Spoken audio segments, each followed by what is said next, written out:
Bore బావిలో పడిన చిన్నారి సురక్షితంగా ఉందని చెప్తున్నారు అధికారులు. చిన్నారిని ప్రాణాలతో బయటకు తీసుకొచ్చేందుకు ప్రయత్నాలు చేస్తున్నామని చెప్తున్నారు. పాపను తల్లితో కూడా మాట్లాడించామని, బావిలో నుంచి బయటకు తీయగానే అవసరమైన వైద్యం అందించేందుకు టీమ్స్ రెడీగా పెట్టామని చెప్తున్నారు. 48 గంటల వరకు ఫీడింగ్ లేకపోయినా పిల్లలకు ఏమీ కాదని అంటున్నారు.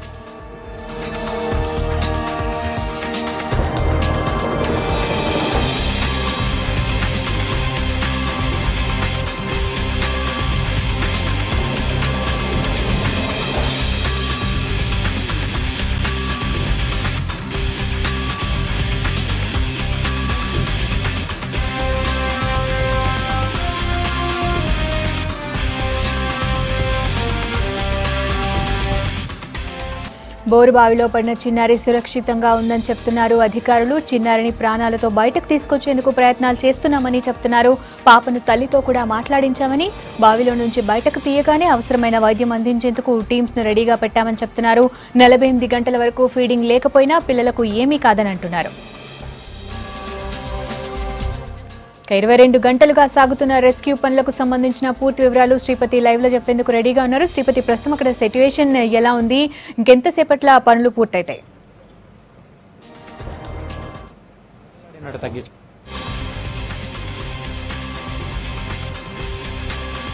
భారీ వర్షంలో కూడా సహాయక చర్యలు కొనసాగుతున్నాయి. దగ్గరుండి మంత్రి మహేందర్ రెడ్డి వీటిని అన్నింటిని కూడా చూస్తున్నారు. అధికారులు, వైద్య శాఖ అధికారులు కావచ్చు, ఫైర్ అధికారులు కావచ్చు, ఎన్డీఆర్ఎఫ్ సిబ్బంది కావచ్చు, అందరూ కూడా భారీ వర్షంలో కూడా ఈ సహాయ చర్యలకు కొనసాగుతూనే ఉన్నాయి. ప్రస్తుతం మనతో మాట్లాడుతున్నందుకు సిద్ధంగా ఉన్నారు మహేందర్ రెడ్డి గారు. సార్ చెప్పండి, ఎట్లా ఉన్నాయి సార్ ఇప్పుడు పరిస్థితి ఎట్లా ఉంది? నిన్న సాయంత్రం 6:30 నుండి కూడా ఇప్పటి వరకు కూడా అన్ని ఏర్పాట్లు కూడా చేయడం జరుగుతుంది. అన్ని డిపార్ట్మెంట్లు ఇక్కడనే ఉండి మరి ఆ చిన్నారిని బయటికి తీయడానికి ప్రయత్నం చేస్తున్నాం. 40 ఫీట్ల దగ్గర ఏదైతే మోటార్ ఉందో ఆ మోటార్ పైన ఉండే, ఆ మోటార్ దిగగానే మళ్ళీ కిందికి పోయిందని తెలిసింది. కాబట్టి వర్షం వచ్చినప్పటికి కూడా ఇంకా జేసీబీ కూడా పెద్ద ఎత్తున ఇంకా ఎక్కువ కూడా తెప్పించి, ఎందుకంటే ఇప్పుడు ఎక్కడైతే ఉందో ఇంతకుముందు కూడా కెమెరా పెట్టి అక్కడ పాప కదలికను కూడా గుర్తుపెట్టినాం. మరి వాళ్ళ మదర్ తోటి కూడా మాట్లాడడం, 10 గంటల వరకు కూడా మరి వీరు పిలుస్తుంటే అక్కడ ఏడవడం కూడా, ఇలాంటివన్నీ కూడా నేను కూడా చూసినాం. మరి చాలా బాధాకరం ఇది. మరి ఎంత లోతైనా కూడా మరి దొవ్వి తీసుకురావడానికి ప్రయత్నం చేస్తాం. మీరు చెప్పండి సార్, ఎట్లా ఇప్పుడు సమాంతరంగా తవ్వుతున్నారు కదా, వర్షంతో ఏమైనా ఇబ్బంది అవుతుందా? వర్షం ఉన్నా కూడా వర్షంలో కూడా భారీగా ఏర్పాట్లు చేసి అన్ని విధాలుగా పాపను బయటికి తీయడానికి అన్ని ప్రభుత్వ శాఖలు కూడా ఎన్ని జరిగింది? ఎన్ని ఫీట్ల వరకు తవ్వారు ఇప్పటి వరకు 25-30 ఫీట్ల వరకు తీయడం జరిగింది. ఇంకా ఎంతైతే పాప దొరికేంత వరకు తవ్వాల్సిందే. సో అయితే వర్షంలో కూడా భారీ సహాయక చర్యలు చేస్తున్నామని చెప్తున్నారు. మనం చూడొచ్చు, ఇక్కడ తవ్వుతున్న విజువల్స్ కూడా మనము చూడొచ్చు. ఇక్కడ అధికారులంతా కూడా ఎంత వర్షం పడ్డా కూడా సమాంతరంగా తవ్వుతూనే ఉన్నారు. అయితే ఇక్కడ మనకు అక్కడ తవ్వుతున్న విజువల్స్ చూడొచ్చు. ఇక్కడ మినిస్టర్ కావచ్చు, అదేవిధంగా కలెక్టర్ కావచ్చు, పోలీసులు కూడా పూర్తిగా ఫోర్స్ని తీసుకొచ్చి ఇక్కడే ఉన్నారు. మనము చూడొచ్చు, ఇక్కడ ఒక 2 ప్రొక్లైన్లతో నిర్విరామంగా తవ్వుతూనే ఉన్నారు. ఇక్కడ బావిలోకి ఎలాంటి నీళ్లు పోకుండా రెగ్జిన్ కూడా అక్కడ వేశారు. ఆక్సిజన్ కూడా లోపలికి పంపుతూనే ఉన్నారు. ఎన్డీఆర్ఎఫ్ సిబ్బంది కూడా ఇక్కడే ఉన్నారు. మనము చూడొచ్చు, ఇక్కడ లోకల్ వాళ్ళు కూడా అందరూ వచ్చి పాప ఎప్పుడు బయటకు వస్తుందా, ఎప్పుడు తీస్తారా అని చాలా ఆతృతగా ఎదురు చూస్తున్నారు. చాలామంది అంతా కూడా ఎప్పుడు బయటకు వస్తే అప్పుడు చూద్దాం అన్నట్టు ఉన్నారు. అయితే ఇక్కడ డిఎంహెచ్ఓ కావచ్చు, ఇక్కడ వైద్యులు కావచ్చు, చాలా అప్రమత్తంగా ఉన్నారు. ఎప్పుడు బయటకు తీస్తే అప్పుడు వెంటనే సహాయక చర్యలు, ట్రీట్మెంట్ అందించేందుకు పాప కదలికలను కూడా చూసామంటున్నారు. కొద్ది నిమిషాల క్రితము పాప తల్లిదండ్రులతో కూడా మాట్లాడించారు. పాప తల్లిదండ్రులు కూడా చూశారు. సర్సేషన్ ఓకే, కదులుతుంది, బాగానే ఉంది అని అంటున్నారు. డిఎంహెచ్ఓ కూడా మనకు గంట క్రితం మాట్లాడినప్పుడు కూడా బాగానే ఉంది, మేము సీసీ కెమెరాలతోటి పాప కదలికలను కూడా గుర్తుపట్టాము, బాగానే కనబడుతుంది.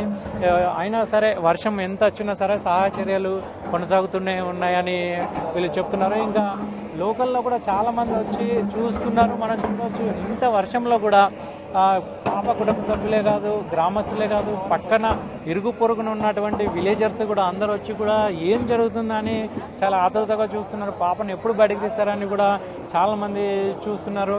ఇంకా నిరంతరం అయితే ఇక్కడ చూస్తే జిల్లా కలెక్టర్ చాలా దగ్గరుండి, జిల్లా కలెక్టర్, మంత్రి, ఇక్కడ ఎంపీ కొండ విశ్వేశ్వరరెడ్డి, ఇంకా లోకల్ ఎమ్మెల్యే, ఇంకా పోలీసులు వీళ్ళంతా కూడా ఫైర్ సిబ్బంది ఎప్పటికప్పుడు అందుబాటులో ఆక్సిజన్ సిలిండర్లు దాదాపు ఒక 6-7 ఆక్సిజన్ సిలిండర్లు కూడా వీళ్ళు సిద్ధంగా ఉంచుకున్నారు. అయిపోయిన కొద్దీ వెంటనే ఇంకా వీలైతే ఇంకా 24 hours వరకు కూడా ఈ ఆక్సిజన్ సరఫరాకు సిద్ధంగా ఉన్నామని కూడా వీళ్ళు చెప్తున్నారు. అయితే ఇక్కడ మనం అంతా కూడా చూడొచ్చు, ఇక్కడ జరుగుతున్నటువంటి సహాయక చర్యలన్నీ కూడా చాలా స్పీడప్గా జరుగుతున్నాయి. ఎంత వర్షం వచ్చినా కూడా వీటిని ఆపట్లేదు. తవ్వడాన్ని కూడా 2 ప్రొక్లైన్లతో, ఒకటేమో తవ్వేందుకు, ఇంకోటి ఎత్తుపారేసేందుకు, 2 కూడా ఏక కాలంలో పనిచేస్తున్నాయి. అయితే ఈ తవ్విన వెంటనే ఇక్కడ నుంచి నేరుగా బోర్లోకి, ఎక్కడైతే బోర్ ఉందో ఆ బోర్ లోపలికి దానికి తవ్వి అందులోకి వెళ్ళి పాపం తీద్దామనే ప్రయత్నంలో ఉన్నారు. ఇక్కడ ఎన్డీఆర్ఎఫ్ సిబ్బంది కూడా చాలా కృషి చేస్తున్నారు. వాళ్ళ అయితే నిన్న సాయంత్రం 6 గంటల నుంచి ఇప్పటిదాకా రెస్ట్ తీసుకోకుండా కేవలం అన్నం తినేందుకు తప్ప మిగతా ప్రతి సెకండ్ కూడా పాపను రక్షించేందుకే వాళ్ళ దృష్టి అంతా పెట్టారు.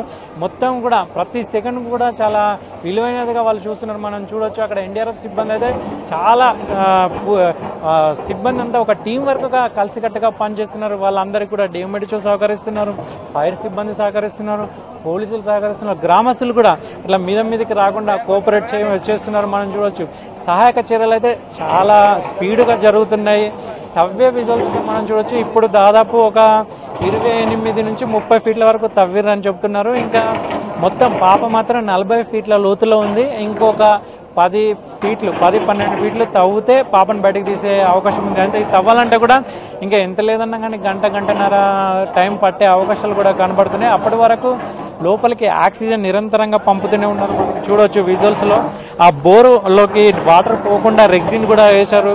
ప్రస్తుతం అంటే పాప ఉన్న బోరు ఇదే. ఇక్కడ ఈ బోర్లో రెగ్జిన్ వేసి దానిలోకి వర్షం పడ్డా, ఎంత వర్షం పడ్డా కూడా ఒక చుక్క కూడా నీళ్లు లోపలికి పోకుండా, ఎలాంటి ఇబ్బందులు కూడా కలగకుండా వీళ్ళు ఇక్కడ రెగ్జిన్ వేసిన విజువల్స్ కూడా చూడవచ్చు. ఇదే బోరు, ఇందులోనే పాప ఉంది. ఇగో ఇది ఆక్సిజన్ పైపులు అందులో వేశారు. పాప ఆక్సిజన్ తీసుకునే విధంగా ఏ మాత్రం ఇబ్బంది కాకుండా అక్కడ లోపలికి ఆక్సిజన్ పంపుతూనే ఉన్నారు. 2 సిలిండర్లతోటి పంపుతున్నారు నిరంతరము. ఎందుకంటే నిన్న సాయంత్రం నుంచి కూడా పాప ఎటువంటి ద్రవపదార్థం కానీ ఎలాంటి తీసుకోకపోవడం వల్ల కేవలం దీని మీద ఆధారపడి ఉంది. అయితే కదలికలు మాత్రం సీసీ కెమెరాల ద్వారా గుర్తించామని తల్లిదండ్రులు కూడా చెప్తున్నారు. ఇక్కడ కొంత లోకల్ సిబ్బంది ఉన్నారు, లోకల్ వాళ్ళు ఉన్నారు, వాళ్ళని అడదాం. సార్ చెప్పండి, ఎలా జరుగుతుంది? ఈరోజు రాత్రి నుంచి ఎంత శ్రమించి కష్టపడ్డా కూడా ఎలాంటి ఫలితం లేకుండా పోవడం ఏంటంటే జేసీబీల సాయంతో కానీ రెస్క్యూ టీం వచ్చి ఎంత ప్రయత్నం చేసినా పాపను బయటకు ఇంకా ఎంతవరకు తీసుకురాలేకపోయాము. ఆక్సిజన్ పంపిస్తూ ఉన్నాము. పాప బతికే ఉందని మా నమ్మకం. ఎంత రాత్రి అయినా ఈ రాత్రి లోపే పాపను బయట తీయాలని చెప్పి మా మంత్రి మహేందర్ రెడ్డి గారు కానివ్వండి, మన ఎంపీ గారు కానివ్వండి, అందరు రావడం జరిగింది. ప్రతి ఒక్కరు కూడా పాప బతికి బయటపడాలని చూస్తున్నాము. సో మనం చూడవచ్చు ఇక్కడ అంతా కూడా ప్రతి ఒక్కరు కూడా పాప బయటపడాలని అనుకుంటున్నారు. ఇక్కడ ఉన్నటువంటి లోకల్ సిబ్బంది కావచ్చు, అంతా కూడా పాపను ప్రాణాలతోటి బయటకు తీసుకురావాలి, రక్షించాలి, ఎంత వీలైతే అంత త్వరగా తీసుకురావాలని అంటున్నారు. మనం చూడొచ్చు ఇక్కడ తవ్విన విజువల్స్ కూడా, అంటే పక్కన మనం చూడొచ్చు ఇక్కడ దాదాపు ఒక 28 నుంచి 30 ఫీట్ల వరకు తవ్విన విజువల్స్. అయితే తవ్వేందుకు కొంచెం ఇక్కడ వర్షం కూడా ఆటంకంగా ఉంది. మళ్ళీ ఏంటంటే ఇదంతా కూడా బండరాళ్లతో కూడుకొని ఉండడం వల్ల దీన్ని తవ్వేందుకు కొంచెం ఇబ్బందులు కూడా కలుగుతున్నాయి. జేసీబీ తోటి తవ్వినప్పుడు కూడా కొంచెం ఆలస్యం అవుతుంది. ఇది తవ్వేప్పుడు ఆ బండలు తెగడం, అవి తీసేయడం కూడా చాలా ఇబ్బందికరంగా మారుతుందని జేసీబీ డ్రైవర్లు కూడా చెప్తున్నారు. అయినప్పటికీ సరే సాధ్యమైనంత స్పీడప్గా మేము తవ్వుతున్నాం, వీలైనంత తొందరగా ఈ 40 ఫీట్ల లోపలికి తవ్వేసి వెంటనే అక్కడ ఉన్నటువంటి బోర్లో ఉన్నటువంటి పాపను బయటకు తీసే ప్రయత్నం చేస్తామంటున్నారు. ఇక్కడ డిఎంఎన్హెచ్ఓ కూడా ప్రతి సెకండ్ కూడా చూస్తున్నారు. పాపకి ఎలాంటి ఇబ్బంది లేదు, ఇంకా కదులుతూనే ఉంది, ఎలాంటి ప్రాబ్లం లేదు. బయటికి తీసిన వెంటనే ఆమెకు ట్రీట్మెంట్ చేసేందుకు 108 ఇవి కూడా సిద్ధంగా ఉంచాము. అందులో కూడా ఎక్విప్మెంట్ కూడా రెడీగా ఉన్నాయి, ఫ్లూయిడ్స్ ఉన్నాయి, వెంటనే ట్రీట్మెంట్ స్టార్ట్ చేస్తామని కూడా వాళ్ళు అంటున్నారు. మరొక పక్క ఎన్డీఆర్ఎఫ్ సిబ్బంది కూడా చాలా ఇక్కడ ఉన్నటువంటి రక్షణ కవచంగా వీళ్ళు చేస్తున్న రక్షణ ఏర్పాట్లు కూడా చేశారు. లోకల్ సిబ్బంది ఉన్నారు, స్పెషల్ పోలీసులు ఉన్నారు, జిల్లా వైద్యాధికారితో పాటు జిల్లా ఆఫీసు ఎస్పీ కూడా ఉన్నారు ఇక్కడ. అట్లనే కలెక్టర్ కూడా నిరంతరం వీళ్ళంతా కూడా ఒక టీం స్పిరిట్గా ఈ పాపని ఎలాగైనా సరే బయటికి సాధ్యమైనంత తొందరగా తీసుకురావాలని చూస్తారు. ఇప్పటికే పాప బోర్లో పడి దాదాపు 20 గంటలు గడుస్తుంది. 6 గంటలు అంటే ఇప్పుడు 5 గంటలు అవుతుందంటే ఇంకో గంట అయితే గంటన్నర అయితే 24 అవర్స్ 22 గంటలు అవుతుంది పాప లోపల నుండి. సో ఇది మొత్తానికి ఇక్కడ ఉన్నటువంటి సహాయక చర్యలు వీళ్ళని తొందరగా తీస్తామని వీళ్ళు అంటున్నారు. ఇది ఇక్కడ తాజా పరిస్థితి. ఓటు. Thank you Sripati.